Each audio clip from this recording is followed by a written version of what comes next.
Yeah, congratulations. Obviously, a great win for the team tonight Yeah, and everything. definitely. Just tell us how you feel about how it all unfolded and obviously getting the win. Yeah, bro, I had the easiest job tonight. Literally, I was just watching these guys compete. Like, they're cornering themselves so good. Like, you could see the level of difference of jiu-jitsu. Like, these guys have real game plans, and they understand how to win these matches, man. So, yeah, literally, I just had fun watching.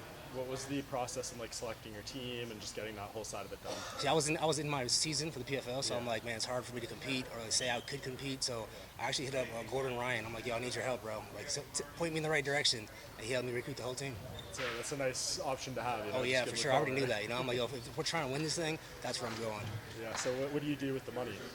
I split it up between my guys. Yeah. So they paid me to be a coach, but I just broke it up between all the guys, man. And I paid them $500 for every submission. So one guy, big guy, won $1,000, and the last guy won $500.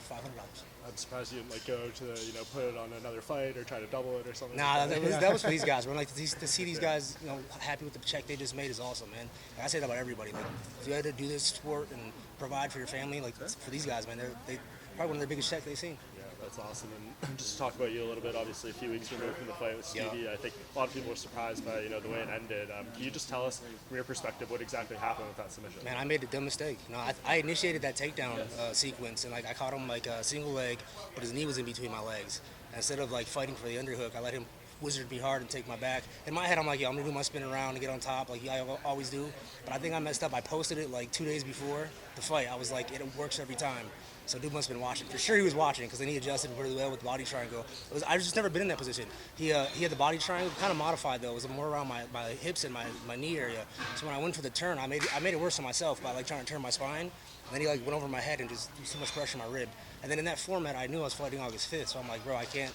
If this pops, then I'm pretty much done. So yeah. So the injury, it's not like too bad. I think I saw someone report that Cartilage, it's like same thing. I had it in the Dustin Poirier Yeah. fight, same exact thing. So it's just when a lot of pressure goes on that spot, it's an old injury, it just keeps popping on me. So I know better than to expose that, but like I said, I just got put in a bad position. Is it interesting now that despite the loss, you're still the #1 seed and you get an immediate rematch, right? That's I love kind it. of like Man, I love this PFL format. No lie, like I told everybody, it's probably the hardest form of combat sports, just because I got to keep making weight and fighting every like 2 months.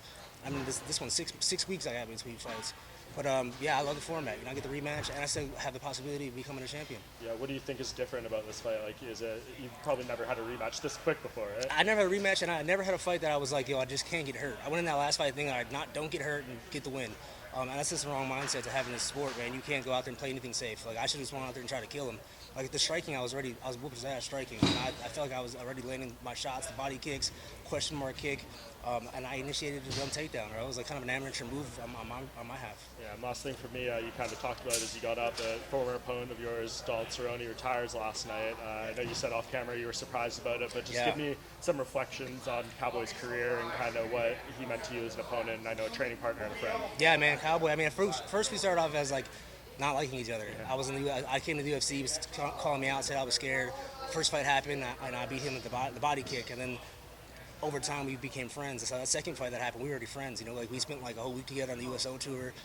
We trained together numerous times, and we were fighting each other. So it's one of them guys, man. Like I look back at my career, I was like, bro, he's been around since the WC days. Like when I started the WC, he's one of the guys that I was looking up to. I was like, yeah, I want to be in his position. And to see him retire now, man, amazing career. I mean, he's done everything you can in the sport, bro. Like one of the guys that fights anybody, and I respect that about him. Yeah. Does it ever make you, when you see that guys who are there, right around your time walking away, does it make you think about your timeline at all, or are you as all in as you've ever been right now? I'm all in, man. I think, once you start thinking about retirement, that's when it's time to retire. Like if that thought process goes in your head, like he said it before the fight. If you're already thinking about retiring before the fight, it's probably time to call it quits. And I mean, for me, I've just been so high in this sport so quick, and then the lows happen right with it, and I'm always trying to scratch my way back. But in this new format, I feel like I found my home of training. I feel good where I'm training at. No injuries happening in camp, and I'm making it to these fights healthy.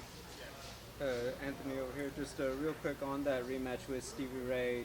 We know the playoffs are mostly in the UK, but you get the benefit. You're going to be fighting in New York as opposed to going overseas. Yeah. Is that a big benefit? And did you like knowing that you weren't going to be one of the divisions that travels overseas? I didn't know that until actually at the last fight. But once they announced New York, I've been wanting to fight in New York since Khabib and Conor McGregor thing happened, because I was supposed to fight Chiesa that fight, and he got cut. So that was my first fight in New York, but so now I got to fight in New York, so I'm excited about it. And yeah, I didn't really want to travel overseas, honestly. It's way better going out to New York and handling business.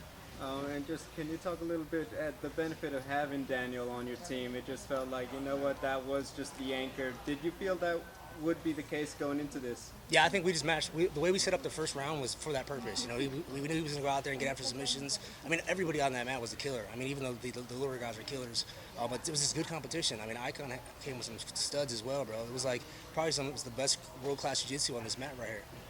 It's 4th of July weekend. How are you and the team going to celebrate this one? Man, honestly, these guys are going back home to train. These guys are killers, bro. These are guys that do jiu-jitsu and they really use jiu-jitsu. They do training camps. I mean, they're all about it. I get one more day off with my family before I start camp for August. So, yeah, I'm going to go enjoy the fireworks somewhere, probably have some hamburgers and hot dogs and get fat for one more day. And you got obviously defend this win. Would you want to participate the next time out, or just leave the team as is? No, honestly, I would love to participate. I just couldn't do it in the season because I now fight in 5 weeks and my ribs messed up from my last fight. So I didn't want to have a team not ready. So I made sure I had 4 killers ready. James Crowder said he didn't know most of the guys on this card. He said it's the most world-class talent in jiu-jitsu he's seen. He didn't know most of the guys. Oliver Taz, on the other hand, is pretty well known in the jiu-jitsu game. Were you impressed how Bo Nickel held up at the end there? Oh man, definitely. Bo Nickel's a beast though. His wrestling background definitely helps with the submission defense. A good wrestler that's hard to submit is a hard guy to beat, man. But the guys that I had, I could tell when they were warming up, I was like, oh, this is a different level of jiu-jitsu. Like even their warm-ups were structured and everything was for a purpose. Do you like the trash talk in jiu-jitsu, or do you like the jiu-jitsu as the traditional respect and loyalty? I mean, I think it amps up the fans. As long as it stays respectful after it's over. Like, you know, you're in a match.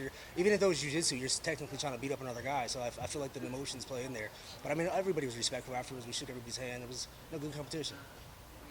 Congrats on the win from Team Pettis and the Ultimate Fighter winning. Team Pettis tonight winning. Yeah. Just for fun. Back-to-back next for the Undertaker theme. Why'd you choose that one for your walkout? What's that? With the Undertaker theme. Oh, that was these guys. These guys chose that, man. I told them, whatever you guys want, man. This is your stage. I didn't even want to be up, take any shine away from these guys. Because these guys are for world-class jiu-jitsu athletes that are training their asses off, and to see them perform right here is dope. Excellent. Yeah.